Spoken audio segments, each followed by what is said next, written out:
Hey everyone, this is Boner. We're gonna play a Contra game.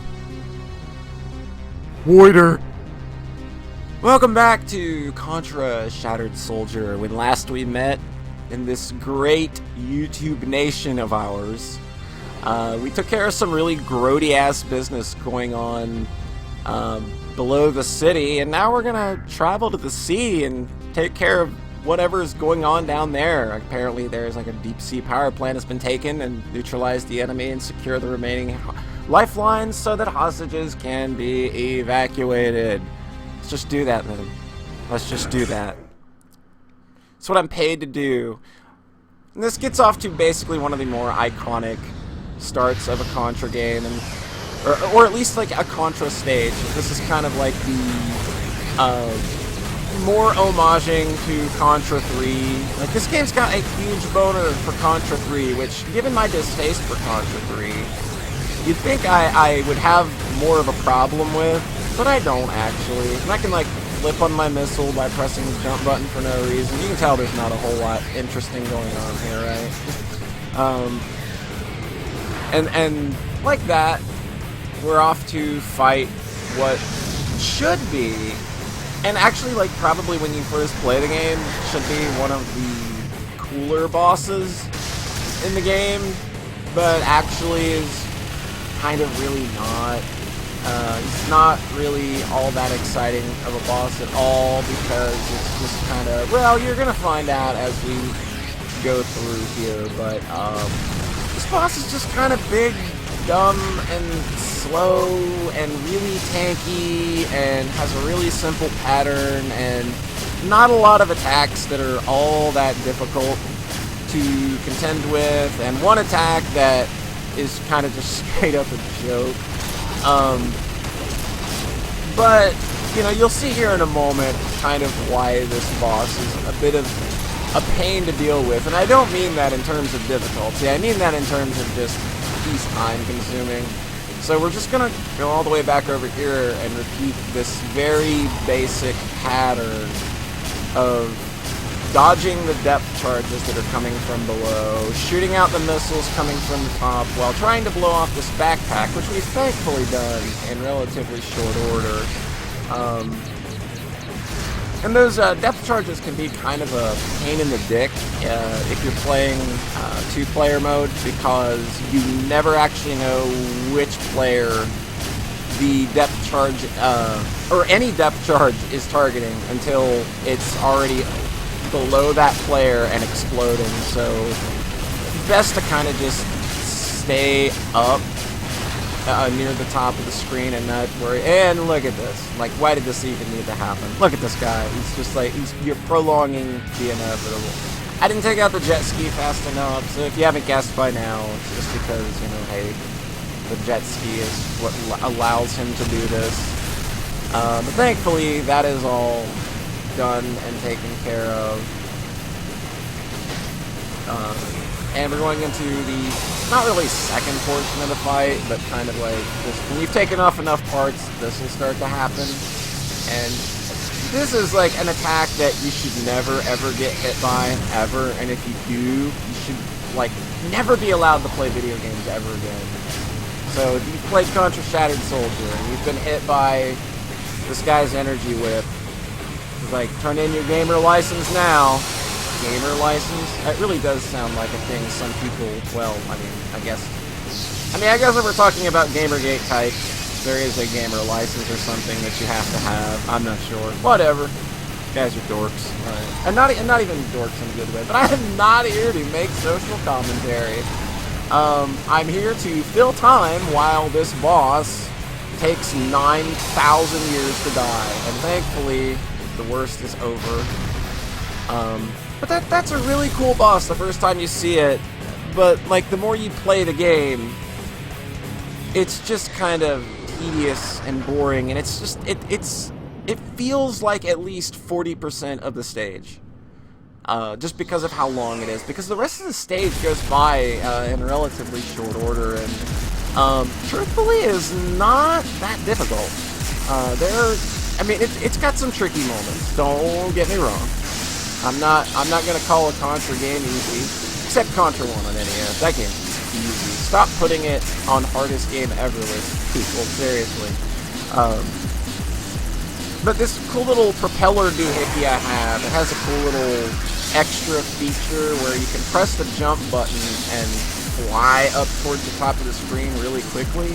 And I'm not demonstrating it right now because I kind of have to be concentrated to deal with the various things that are happening, but like this, it's a mechanic that feels like it was definitely developed well enough. And see, like, oops, there I go.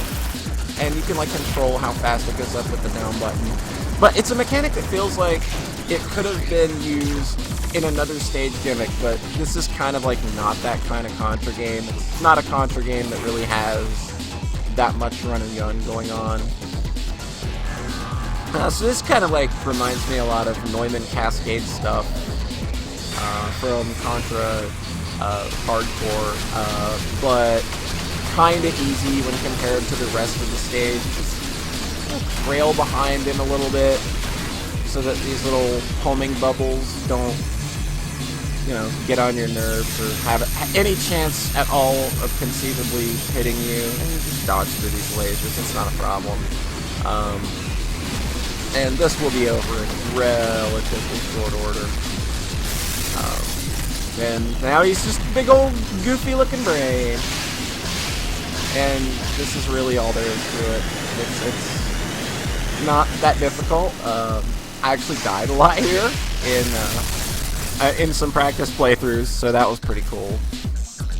But now we get to move on to an actual sort of running and gunning part of the stage, where we have sort of this game's only real fleeting homage to anything resembling an alien's lair, with these little, like, carrier pod guys and things like that. But ultimately it kind of feels like it's maybe padding out the hit rate a bit, because there's not a lot else going on in this stage other than that one unique guy there. He's hanging out, he's doing his job, so we'll let him do that.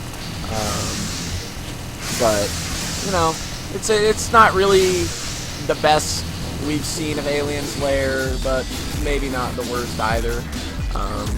And you want to talk about padding out the hit rate.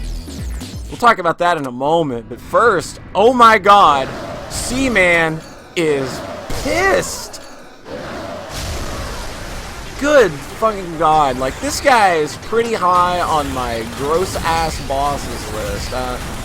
Here there's just gonna, like, be these weird bombs that drop from the sky, and, like, when they hit the Voider, as my friend Boner might say, when they hit the Voider, they explode into 3 shots that kind of shoot upward.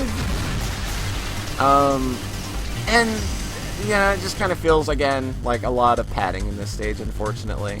I've really never found myself thinking a lot about how this stage is kind of basically a lot of filler. But this boss is actually really fucking cool. You don't have a lot of opportunities to actually damage the boss, but I think his pattern's really fun, and he's got a really cool thing that he does coming up in a moment that I think is just a really cool... well, first of all, he's going to eat the little kiddie pools, I guess. And this is my favorite part of the fight, where you've got to jump on his head, and then up here, and then get the fuck back down. That's really freaking cool. I really like that about this boss.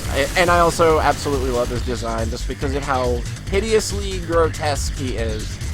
But we've basically seen the entirety of his pattern. It's just, hey, watch for bubbles under your platform, and follow the very simple pattern-based progression that I showed you a moment ago, and it's not that bad. Like, I think this stage, like, if you take out the boss at the start, the stage might even be a lot easier than the first stage.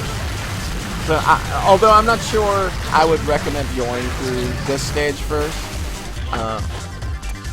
just because, you know, it can be difficult, but it's still kind of whatever.